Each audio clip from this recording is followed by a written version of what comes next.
que tu peux tout et que rien ne t'est. Une autre émission, Rien que la parole de Dieu. Vous êtes les bienvenus. Merci.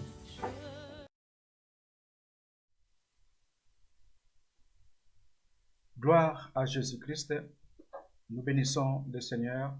Nous vous disons bonjour à vous tous qui nous suivez à partir de cet instant parce que nous voulons commencer notre émission Rien que la parole de Dieu. Aujourd'hui, nous avons un thème à aborder, à savoir la place et le rôle de la femme. La place et le rôle de la femme dans la société d'une manière générale. Et pour pouvoir en parler, nous avons fait appel à une sœur qui s'appelle la sœur Marie-France Dingetuka. Et nous vous demandons de préparer vos Bibles de façon à suivre cette émission par rapport aux Écritures que nous allons donner en ce lieu, par rapport aux Écritures que nous allons partager. Voilà pourquoi nous vous demandons de prendre vos Bibles déjà pour pouvoir suivre, faire comme les chrétiens de Béret, tout ce qu'on leur disait lorsqu'ils rentraient à la maison, ils vérifiaient les Écritures. Amen. Que Dieu nous bénisse. Donc, nous sommes le 8 avril 2020, c'est notre deuxième émission. Et dans la première émission, nous avons eu à partager aussi une parole qui était « Pourquoi Dieu a-t-il créé l'homme et la femme ?» Mais aujourd'hui, nous voulons parler de la place et du rôle de la femme dans la société d'une manière générale. Pour ce faire, j'avais dit que nous avons invité notre sœur Marie-France, à qui déjà je vais saluer. Bonjour ma sœur Marie-France. Bonjour Persani. Comment allez-vous? Très bien par la grâce de Dieu et bonjour à tous ceux qui nous suivent. Merci. Gloire au Seigneur. Nous allons aborder directement le sujet d'aujourd'hui. Vous avez entendu, nous avons dit que nous voulons parler de la place et du rôle de la femme dans la société d'une manière générale. Alors, pour entrer dans le sujet, je vais commencer par vous poser la première question. Quelle est la place de la femme dans le monde par rapport à l'homme? Merci beaucoup Frère Samy pour cette question, bien-aimé dans le Seigneur. Pour répondre à cette question, que Dieu puisse nous faire trouver grâce. Comme le titre, comme de l'émission s'intitule « Rien que la parole de Dieu », donc c'est dans la parole de Dieu que nous allons pouvoir trouver cette réponse. Amen. Amen. Nous allons commencer par le commencement. La Bible nous dit dans Genèse 2, 21, si vous pouvez prendre vos Bibles, comme le frère nous l'avait dit, pour commencer dans la parole de Dieu, il est écrit. Genèse, le chapitre 2, le verset 21. Alors, l'Éternel Dieu fit tomber un profond sommeil sur l'homme, qui s'endormit et prit une de ses côtes et referma la chair à sa place. Amen. Amen. Déjà, à partir de là, Dieu a déjà établi la position, la place que la femme doit occuper. Regardons très bien, bien-aimés. Dieu n'a pas utilisé l'os du front pour pouvoir créer la femme, de peur que cette femme commence à le dominer. Cette place est réservée à Dieu. Dieu n'a pas utilisé l'os du thorax pour créer la femme, de peur que la femme lui fasse de l'ombre. Dieu n'a pas utilisé l'os du dos pour créer la femme, de peur qu'elle soit toujours laissée en arrière. Ce qui est important, Dieu n'a pas utilisé non plus l'os du pied pour créer la femme, de peur que la femme soit écrasée. Et cette place-là, nous savons, elle est réservée à Satan. Mais Dieu a utilisé l'os de la côte, frère Samy, afin que la femme puisse être tirée de la côte. Cela veut dire que Dieu déjà a établi la place que la femme doit occuper, c'est à côté de son mari. Voilà pourquoi, frère Samy, je vais vous répondre en disant que la première place que la femme doit occuper, c'est d'être à côté de son mari. Gloire au Seigneur. Nous bénissons le Seigneur pour cette révélation. Pour moi, franchement, c'est une révélation d'entendre que Dieu avait pris l'os de la côte pour pouvoir former la femme. Oh, ça c'est une bénédiction. Que Dieu soit loué. Voilà pourquoi la femme doit être à côté de son homme ou à côté de son mari. C'est bien dit, ma sœur. Je voulais encore enchaîner par la deuxième question, parce que nous avons dit que nous sommes en train de parler de la place et du rôle de la femme dans la société. Là, vous venez de nous décrire par rapport à la place de la femme. Et je vais reposer une autre question, ma sœur. Cette femme-là qui doit être à côté de son mari, à côté de son homme, quel rôle a-t-elle à jouer? Bien-aimé, pour jouer un bon rôle, il faut être à la bonne place. Une fois qu'on a su que Dieu a placé l'homme et la femme à côté de l'homme, c'était pour un seul rôle. Vous allez lire ça dans Genèse 2, le verset 18. Donc, on reste toujours dans Genèse, mais cette fois-ci, le verset 18. Qu'est-ce que la Bible nous dit? La Bible nous dit ceci. L'Éternel Dieu dit, il n'est pas bon que l'homme soit seul, je lui ferai une aide semblable. Amen. Amen. La mission de la femme, le rôle de la femme, c'est d'être une aide. Moi, je dirais même plus un partenaire. Peut-être au fur du temps de l'émission, on va comprendre de pourquoi je le dis. Dieu a voulu que l'homme ne soit pas seul. Dieu avait besoin que l'homme puisse trouver un semblable, quelqu'un avec qui communiquer, quelqu'un avec qui partager, qui peut comprendre ses angoisses, ses partages. Donc, la femme était une aide, est toujours une aide et aussi un partenaire. Quand nous regardons dans le dictionnaire, je vais vous donner quand même la définition du mot aide parce que il faut chercher. Deux fois, on dit des mots, ça paraît juste des mots simples. Écoutez, selon les hommes, le dictionnaire, la définition du mot. Définition du mot aide. Action d'intervenir en faveur d'une personne en joignant ses efforts aux siens. Vous comprenez? Donc, la femme est là pour pouvoir se joindre à son mari pour pouvoir accomplir la mission qui leur a été donnée. Quand nous regardons aussi toujours dans le dictionnaire, la définition du mot partenaire. Partenaire, c'est une personne avec qui l'on est allié. Vous comprenez? On est allié pour pouvoir combattre les autres, être contre les autres. L'homme et la femme sont censés être une seule personne, comme la Bible nous dit, afin de pouvoir combattre les autres. Et non comme deux fois nous voyons dans les foyers où l'homme et la femme deviennent des adversaires, des ennemis, de quand je fais quelque chose, c'est pour mon compte. Non, nous sommes censés être alliés. Ça veut dire tout mettre en commun, notre intelligence, notre force, pour pouvoir vaincre le monde.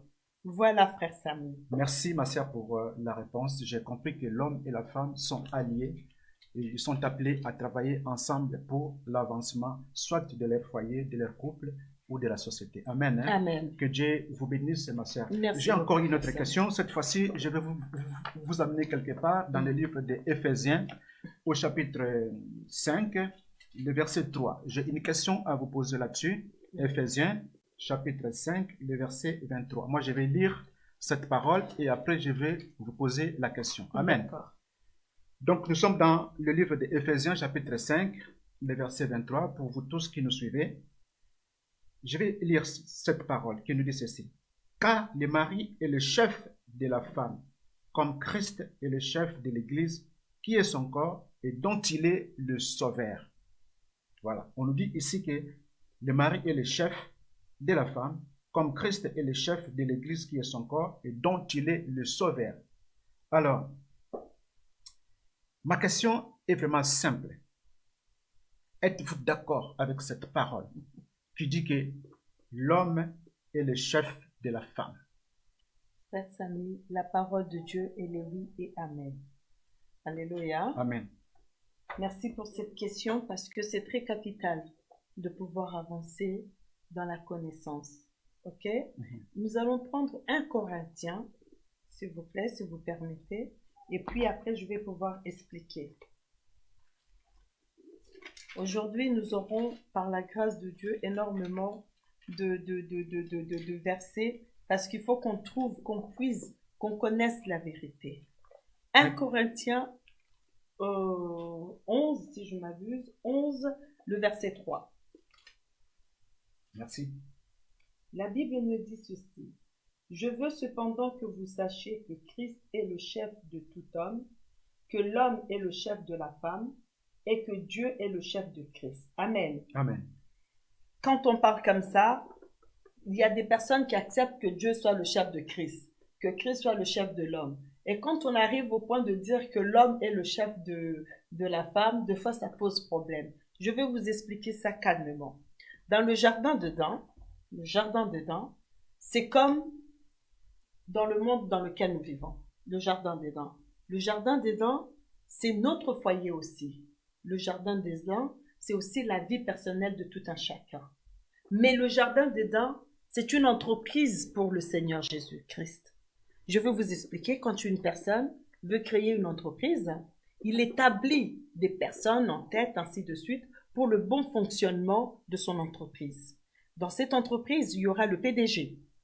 Dans cette entreprise, il y aura le DG. Dans cette entreprise, il y aura le directeur. Dans cette entreprise, il y aura aussi un chef de service. Vous comprenez? Quand nous regardons le PDG, le dictionnaire, parce que moi, je travaille avec la Bible et le dictionnaire, parce que c'est bien de pouvoir élargir sa connaissance. Le PDG, c'est le président, directeur général. C'est lui qui établit les stratégies d'évolution ou de développement d'une structure. Alléluia. Et quand nous regardons le DG, c'est le directeur général, chef de la direction ou administrateur délégué, et le salarié qui occupe le rang le plus élevé. C'est très important les explications que le monde donne pour pouvoir le rapporter aussi dans la parole de Dieu. Parce que la Bible nous dit la nature doit aussi nous enseigner. Amen. Donc, je me base sur la nature pour voir comment les entreprises fonctionnent, pour pouvoir comprendre parfois cette parole qu'on a du mal à comprendre. Il y a le directeur. Vous comprenez, dans cette entreprise, il y a aussi le directeur. Le directeur, c'est une personne qui dirige une entreprise, une organisation ou une institution. Le directeur est le plus souvent un salarié. Il est le contraire d'un président. Le président, lui, il est le mandataire. Vous comprenez? Donc, quand on regarde déjà cette structure, on comprend que le PDG, c'est Dieu, parce que la Bible nous dit dans 1 Corinthiens 11, le verset 3, que Dieu est le chef de Christ. Vous comprenez? Donc, ça veut dire que le PDG, c'est Dieu. Ça veut dire que le DG, c'est Jésus-Christ. Ça veut dire que le directeur est l'homme. Vous comprenez? Et la femme, elle est le chef de service. Donc, quand nous partons dans nos entreprises, nous respectons notre directeur. Nous obéissons à tout ce qu'il fait. Nous nous soumettons à ses ordres. Nous obéissons. Donc, je confirme, frère Samy, que oui, effectivement, le mari est le chef de la femme. Gloire au Seigneur. J'espère que vous tous qui suivez aussi, vous avez trouvé dans la parole de Dieu ce que nous sommes en train de partager. C'est pour la gloire de notre Dieu. Oui, ma sœur, c'est bien expliqué. J'ai compris qu'il y a Dieu, il y a Jésus-Christ, il y a l'homme et il y a la femme. C'est ça l'ordre que l'Éternel avait établi. Nous bénissons le Seigneur pour cela. Mais je voulais encore vous poser une autre question par rapport à ce verset que vous venez de nous donner, 1 Corinthiens chapitre 11, le verset 3 que vous avez donné. Mais moi, je vais vous poser une question sur le verset 7. Je vais lire et après, je vais vous poser une question là-dessus. Le verset 7, la Bible nous dit ceci. L'homme ne doit pas se couvrir la tête puisqu'il est l'image et la gloire de Dieu, tandis que la femme est la gloire de l'homme. Okay. Je ne sais pas si vous comprenez là où je vais vous amener comme question. Donc, mon problème, c'est quoi? On a dit ici que l'homme est l'image et la gloire de Dieu. Par contre, la femme est la gloire de l'homme. J'ai comme impression qu'il y a une différence entre l'homme et la femme. C'est comme si la prière de l'homme est exaucée, mais la prière de la femme n'est pas exaucée. Que pensez-vous si on vous dit que Dieu n'écoute pas la prière de la femme? Ok, frère Samy. Déjà, je vais ouvrir une petite parenthèse, si vous me le permettez, et puis je vais pouvoir vous répondre. C'est juste pour éclaircir. Quand nous prenons le 1 Corinthiens, de peur que les gens pensent que Dieu se contredit dans sa parole.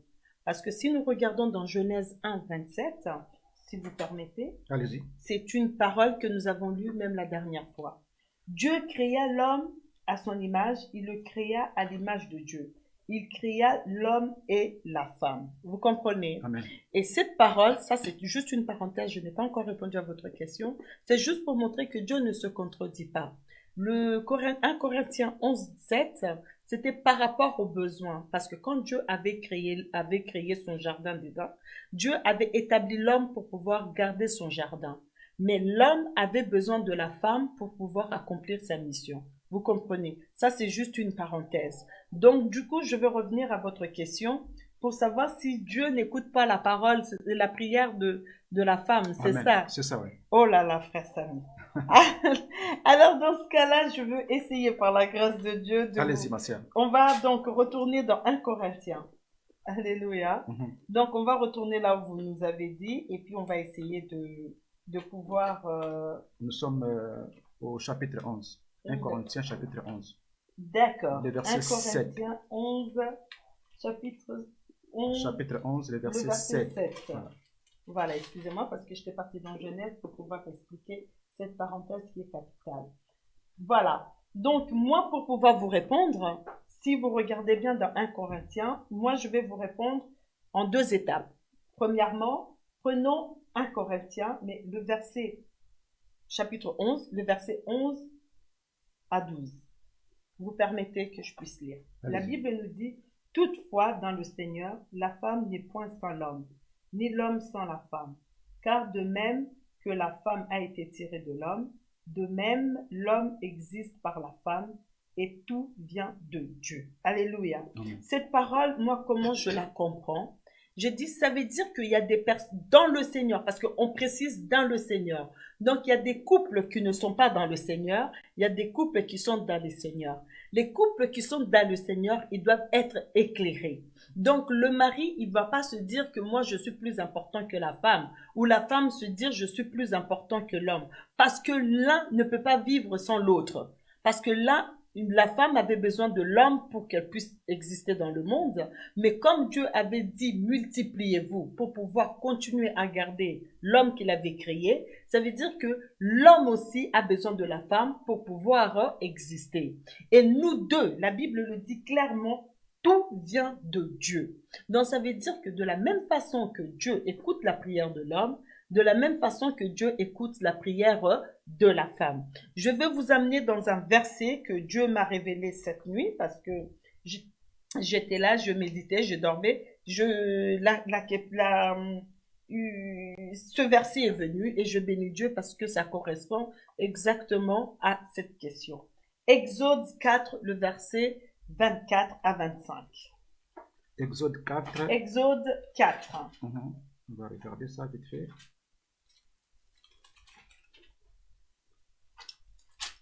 Le verset, Alléluia. le verset combien? Le verset 24 à 25. C'est juste pour pouvoir appuyer que Dieu exauce les prières de la femme. Et il est important que la femme soit une femme de prière. Nous connaissons tous notre frère Moïse, le grand Moïse. Alléluia. Dieu l'a appelé. Dieu l'a fait sortir de là où il était chez son beau-frère, c'est son beau-parent, pardon, c'est le beau-père. Et Dieu lui dit, tu vas retourner en Égypte parce que tu dois aller délivrer mon peuple. Vous comprenez? Lisons la parole de Dieu. Mais pendant le voyage, il se passe quelque chose. Pendant le voyage, en un lieu où Moïse passa la nuit, l'Éternel l'attaqua et voulut le faire mourir. Séphora prit une pierre aiguë, coupa le prépuce de son fils et le jeta aux pieds de Moïse en disant, tu es pour moi un époux de sang. Alléluia. Nous voyons à cet instant, c'est pas le diable qui a attaqué le mari. Ce n'est pas le diable qui avait attaqué Moïse. Dieu lui-même qui avait appelé Moïse. Dieu lui-même qui avait donné la mission à Moïse de pouvoir aller libérer son peuple. Mais c'est Dieu qui voulait attaquer Moïse pour pouvoir le faire mourir. Qu'est-ce qui a fait que Moïse puisse vivre? Parce que Séphora, c'était une femme courageuse. Elle s'est levée, elle a prié. Parce qu'on dit, elle parlait, elle parlait. La prière, c'est quoi? C'est une conversation entre l'homme et son Dieu. Vous comprenez? Et Dieu l'a donné la vie sauve. Donc, ça veut dire que Moïse, pendant qu'il dormait, il ne savait même pas ce qui se passait. Il ne savait même pas que non, sa vie dépendait de l'action que Séphora venait de faire. Et le matin, il s'est levé. Comme d'habitude, il a joué son rôle de chef, ne sachant pas que peut-être sa vie, c'était entre les mains de sa femme. Donc, bien aimé, Dieu exauce, Dieu écoute la prière de la femme et il est conseillé que la femme puisse être une femme de prière. Voilà, frère Samy. Merci, ma sœur, pour cette réponse. Et surtout, je suis très ravi de voir cette parole de Exode chapitre 4, les versets 24 à 25, où Séphora a fait ces gestes-là dans la foi pour pouvoir sauver son mari qui était en difficulté. Et une autre question, ma sœur, quelle est alors l'importance? L'importance, parce qu'ici on a compris, mais maintenant, est-ce possible de nous expliquer un peu quelle est l'importance de la prière de la femme? Une prière de la femme. Comme ici, là, on a vu cette prière de Moïse, de Séphora. Quelle est l'importance de la prière de la femme? Voilà, bien aimé. Comme on l'a dit, pour pouvoir connaître sa place, si on est à sa place, on jouera le bon rôle. Mais le problème, il n'y a que Dieu qui peut te révéler quel est le rôle que tu dois jouer. Amen. Amen. Donc, la prière a une grande importance dans la vie du couple, dans la vie de la femme. La femme est appelée à être une femme intercesseuse, une femme de prière. On va pouvoir lire quelque chose avant de pouvoir détailler cette réponse. Là, par contre, si Dieu nous permet, donc essayons de rechercher Proverbe 31, le verset 30.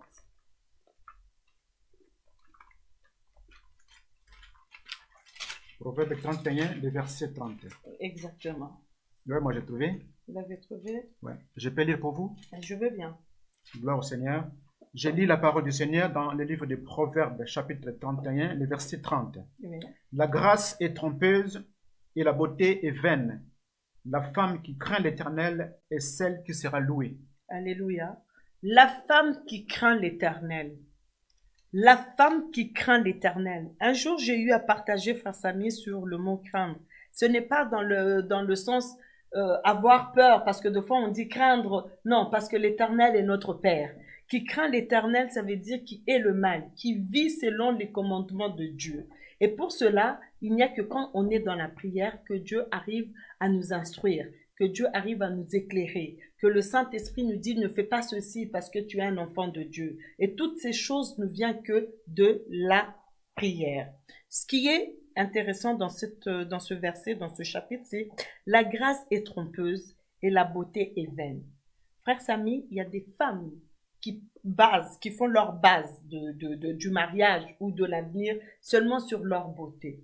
Or, la beauté est vaine. Aujourd'hui, tu peux être belle comment, mais demain, tu ne sais pas ce qui peut t'arriver.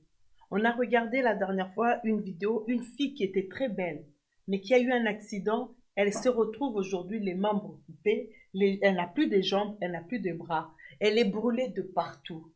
Vous comprenez, cette femme qui avait basé son avenir sur sa beauté, vous comprenez que ces choses-là n'ont plus de valeur à ses yeux.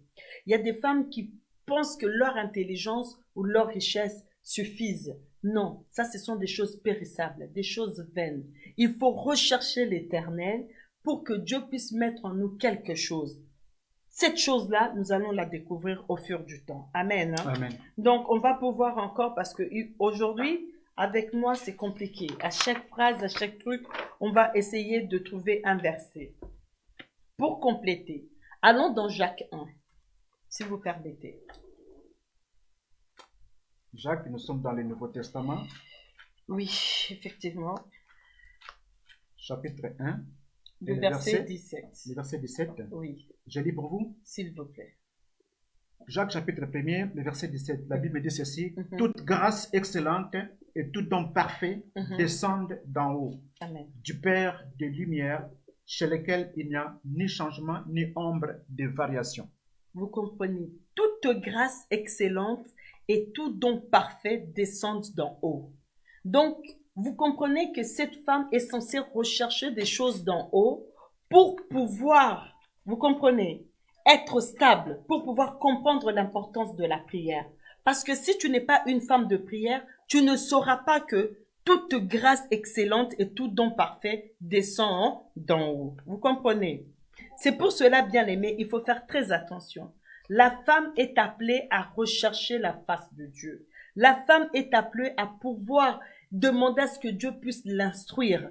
Pourquoi Dieu, il faut que tu demandes à ce que Dieu puisse t'instruire? Parce que c'est très important pour une femme de connaître comment rendre son homme heureux. Parce que des fois, il y a des femmes qui ne savent pas que non, quand Dieu t'a mis à côté de ton mari, c'est pour que tu puisses créer, faire son bonheur. Ce n'est pas seulement pour être là, aller au champ, revenir, travailler. Non, il faut être aussi le bonheur de son mari. Là, nous le retrouvons cette parole dans Proverbe 18, le verset 22.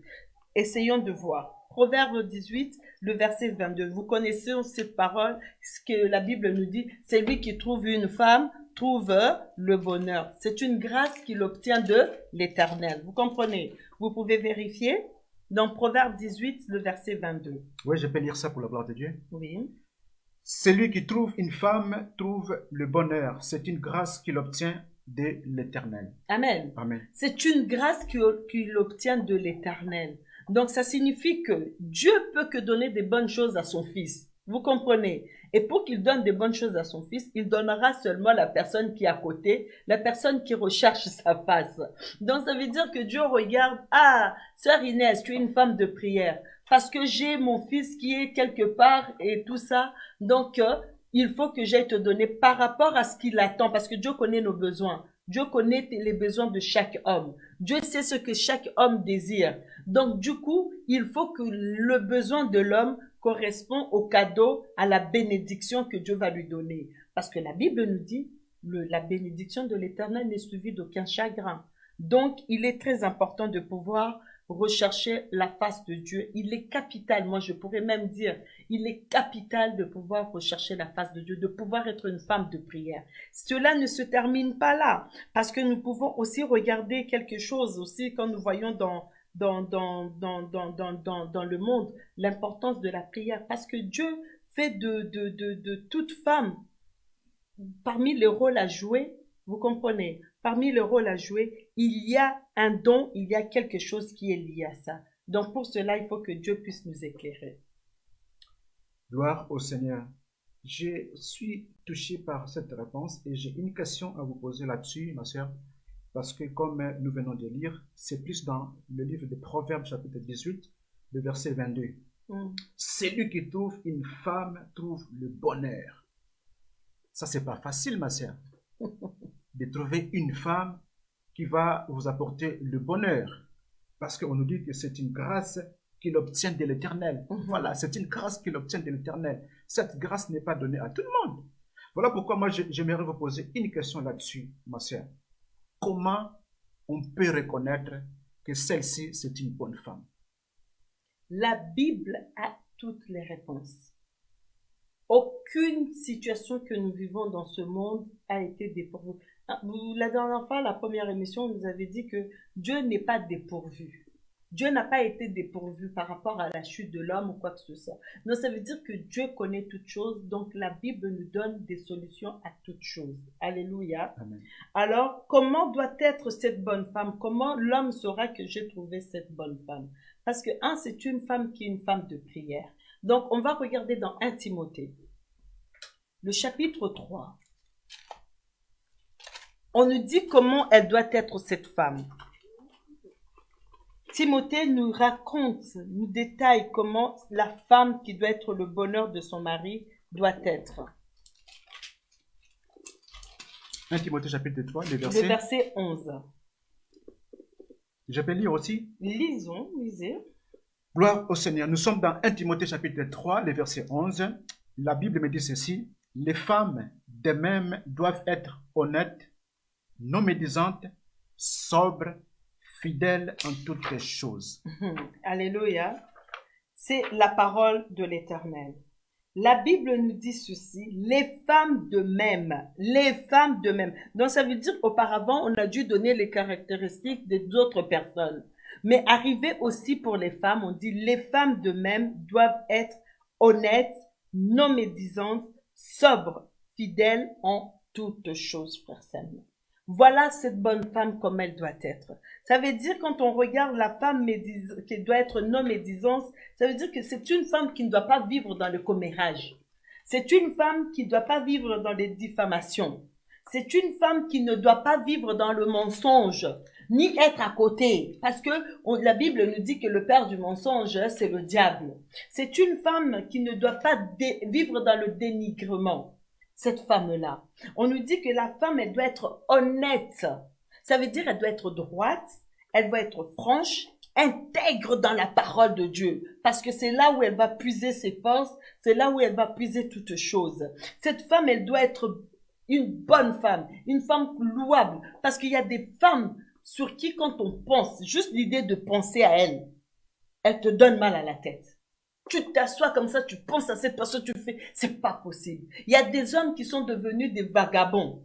Excusez-moi. Pourquoi? Parce que il sait que si je rentre à la maison, c'est que la guerre. Donc, juste l'effet de penser à sa femme. Le gars, il préfère rester dehors, boire l'alcool jusqu'à se saouler, perdre connaissance et rentrer seulement pour dormir. La maison est devenue pour lui juste le temps de dormir. Un hôtel, on peut le dire entre guillemets. Juste un lieu où on vient, on dort, on se lève le matin. Il est pressé de pouvoir partir. Pourquoi? Parce que cette femme n'est plus la source de son bonheur. Parce que cette femme est devenue une carie, on peut le dire, une carie pour sa vie. On dit que la femme doit être sobre. Frère Samy, c'est très important qu'une femme soit sobre. Ça veut dire que cette femme, elle doit être, comment on peut dire, elle doit être modérée. Vous comprenez? Elle doit être modérée en gestes et en paroles.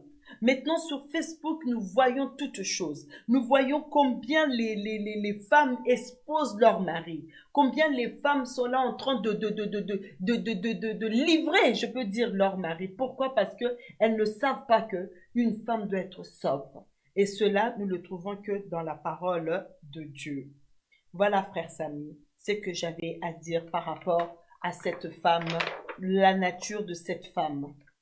Gloire au Seigneur. Moi, j'ai béni le Seigneur pour cette réponse parce que c'est vraiment capital pour nous que les femmes d'elles-mêmes doivent être honnêtes, non médisantes, sobres, fidèles en toutes choses. C'est pour permettre à ce que la paix règne dans le foyer, dans les familles, dans le couple, pourquoi pas dans la société. Excusez-moi, est-ce que vous savez aussi le pourquoi Dieu veut que la femme soit fidèle dans toutes ces choses? Allez-y, monsieur. Parce que la femme de foi ne sait pas qu'elle est gardienne des bénédictions que Dieu établit dans le foyer. La femme ne le sait pas. Or, la Bible nous dit ceci, la femme sage bâtit sa maison et la femme insensée la renverse de ses propres mains. Proverbe 14, verset 1. Donc, pour donner l'exemple, ceux qui connaissent, il faut regarder par exemple la femme sage. J'ai pris la femme, la reine Vachi et la reine Esther. Les deux complètent un peu ce verset. Donc vous avez vu, la femme insensée, c'était la reine Vachi. À cause de l'orgueil, à cause de toutes ces choses, c'est une femme qui n'était pas dans la présence de Dieu, a tout perdu. Et nous voyons que Esther, la reine Esther, elle au contraire, c'était une femme qui savait rechercher la face de Dieu. Et on ne garde pas que sa propre vie, on ne garde pas que la propre vie de son mari, mais cette femme a pu même sauver le monde entier, son peuple. Vous comprenez? C'est très important de souligner. Excusez-moi. Allez-y. Gloire au Seigneur. Merci, ma sœur, pour la réponse. Tout à l'heure, je vous ai posé la question sur Éphésiens chapitre 5, le verset 23, là où on a parlé de l'homme qui est le chef de la femme, n'est-ce pas?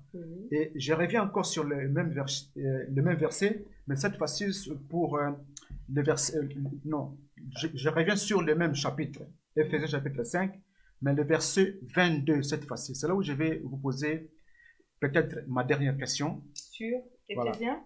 Voilà. Éphésiens chapitre 5, le verset 22. D'accord. Je ne sais pas si vous avez trouvé. Oui. Voilà. Je vais lire d'abord, après je vais poser ma question. Éphésiens chapitre 5, le verset 22. Femme, que chacune soit soumise à son mari comme au Seigneur. Ma sœur, j'ai respiré. Pourquoi j'ai respiré? Parce que j'ai une question. Je veux boire. Voilà. Prenez le temps de boire. Oui. J'ai une question très capitale à vous poser là-dessus. Aïe. C'est une question qui fait débat. Parce que beaucoup de gens ne comprennent pas c'est quoi le terme qui est utilisé dans cette parole. On nous dit femme que chacune soit soumise à son mari comme au Seigneur. Comme au Seigneur, c'est bien magnifié, c'est bien signalé, c'est bien indiqué, comme au Seigneur. Que la femme soit soumise à son mari. Alors ma question est la suivante. Être soumise à son mari, c'est une faiblesse. Ouh, frère Samir, c'est chaud là. C'est une question capitale.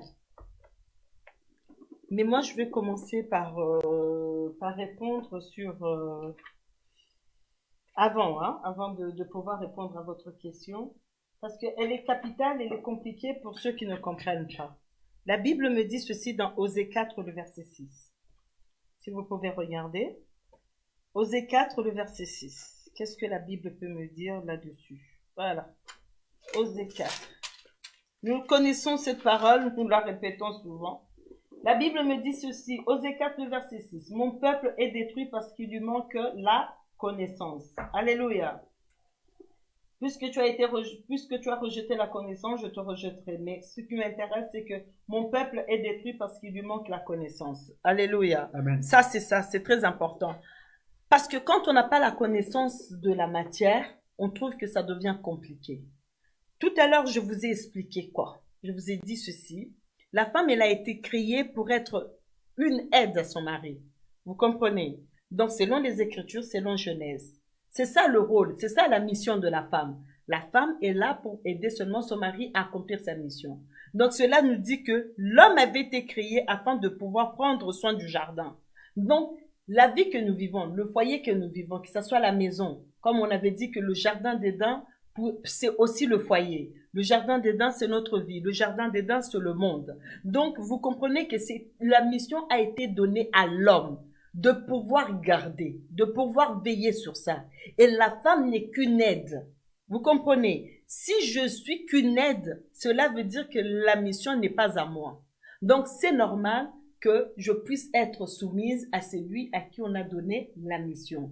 Donc, être soumise, frère Samy, n'est pas une faiblesse. Une femme qui accepte la parole de Dieu, c'est une femme qui est éclairée. C'est une femme qui connaît la parole de Dieu. Et quand on connaît la parole de Dieu, c'est pour ça, à chaque fois, je dis, c'est très important de pouvoir vivre dans un foyer en parlant, en ayant la même vision, en parlant le même langage. Parce que deux personnes ne peuvent pas marcher ensemble s'ils ne parlent pas le même langage. C'est très important. Donc, il faut veiller. Les papas, les mamans, nous sommes appelés à parler le même langage. Parce que quand on parle le même langage, ce n'est pas un débat pour nous. Ce n'est pas un débat pour moi. Moi, je sais que je suis qu'une aide. Donc, la mission appartient à celui qu'on a donné la mission. Moi, ma mission à moi, c'était seulement d'aider la personne à réussir sa mission. Un point, un trait. Le reste, ça ne me concerne pas. En quoi je vais pouvoir exiger de pouvoir dominer, de pouvoir diriger, de pouvoir faire des choses? Non, la soumission n'est pas une faiblesse, au contraire, c'est une force. On peut regarder aussi dans 1 Corinthiens 11, le verset 8 à 9. 1 Corinthiens 11. Aujourd'hui, on a beaucoup tourné dans le livre des Corinthiens. 1 Corinthiens 11. Quel verset? Le verset 8 à 9. Qu'est-ce que la Bible nous dit? En effet, l'homme n'a pas été tiré de la femme, mais la femme a été tirée de l'homme. Et l'homme n'a pas été créé à cause de la femme, mais la femme a été créée à cause de l'homme. Vous comprenez? Quand on voit ça, c'est clair. Moi, je n'ai pas, donc ça veut dire que moi, je n'ai pas été appelée, donc je suis venue après toi. Je suis venue après le mari. La femme est venue après. Donc la mission a été déjà donnée, établie. L'ordre a été déjà fait. Ce qu'il faut faire, c'est qu'on se soumet à l'ordre qui a été déjà donné. C'est très important. Donc, comme vous m'avez dit, c'était la dernière question. C'est comment? On continue? Non, on est arrivé à la fin de la mission. Je ne sais pas si vous avez quelque chose à rajouter avant que je puisse atterrir. Ah, bien sûr. Bien-aimé, il est très important de savoir une chose. quand on nous parle du rôle de l'homme, de la femme et de la place et le rôle de la femme. Moi, j'ai compris une chose, frère Samy, c'est que la femme n'a que deux places à laquelle elle doit être. Deux places. La première place, c'est à côté de son mari. La deuxième place, c'est d'être dans la présence de Dieu. Mais quand nous voyons toujours dans la Bible, la femme, elle avait essayé d'aller se trouver une troisième place. Et, bien aimé, l'humanité en paye les conséquences. Donc, si nous voulons la paix, nous voulons la joie, nous voulons être des femmes sages, apprenons à rester à côté de nos maris, aider le mari à pouvoir accomplir sa mission et surtout rester dans la présence de Dieu. Il n'y a que ces deux places-là, il n'y en a pas une troisième pour établir la paix. Merci beaucoup, ma sœur. Je pense qu'on a été édifiés en suivant cette émission, surtout par rapport au sujet, au thème que nous avons eu à aborder. Nous rappelons que c'était la place et le rôle de la femme dans la société d'une manière générale. Nous bénissons le Seigneur pour toutes les réponses que le Seigneur nous a données par sa servante, la sœur Marie-France, qui a été appelée parce que le sujet parle de la femme et on devait aussi avoir une femme pour pouvoir nous expliquer toutes ces choses-là. Et moi aussi, j'ai compris que la femme, sa place est à côté de son mari, à côté de son homme, et son rôle, comme la sœur l'a bien signifié, c'est de pouvoir aider son homme ou son mari et d'être dans la présence de Dieu d'une manière constante. Gloire au Seigneur. Pour moi, je voulais dire ceci pour pouvoir conclure le sujet. Je voulais prendre un exemple comme nous sommes dans les choses de Dieu. La Bible nous dit aussi que la nature doit nous enseigner. Donc, je prends l'exemple d'une équipe de football. Dans une équipe de football, il y a 11 joueurs sur le terrain, mais chaque joueur a son poste de jouer et a son rôle à jouer. Il sait pourquoi je suis appelé être le gardien de but, pourquoi je suis appelé être au numéro 10, pourquoi je suis appelé être au numéro 6. Donc, c'est à chacun de savoir sa place pour pouvoir bien jouer son rôle. Voilà, nous sommes arrivés à la fin de notre émission. C'était rien que la parole de Dieu. Que Dieu vous bénisse, que Dieu nous bénisse. On va se retrouver la prochaine fois pour une autre émission pour la gloire de notre Dieu. Que Dieu vous bénisse. Nous vous saluons tous de partout où vous êtes en train de nous suivre. Que le Seigneur vous bénisse richement au nom de Jésus-Christ. Amen. Je reconnais que tu peux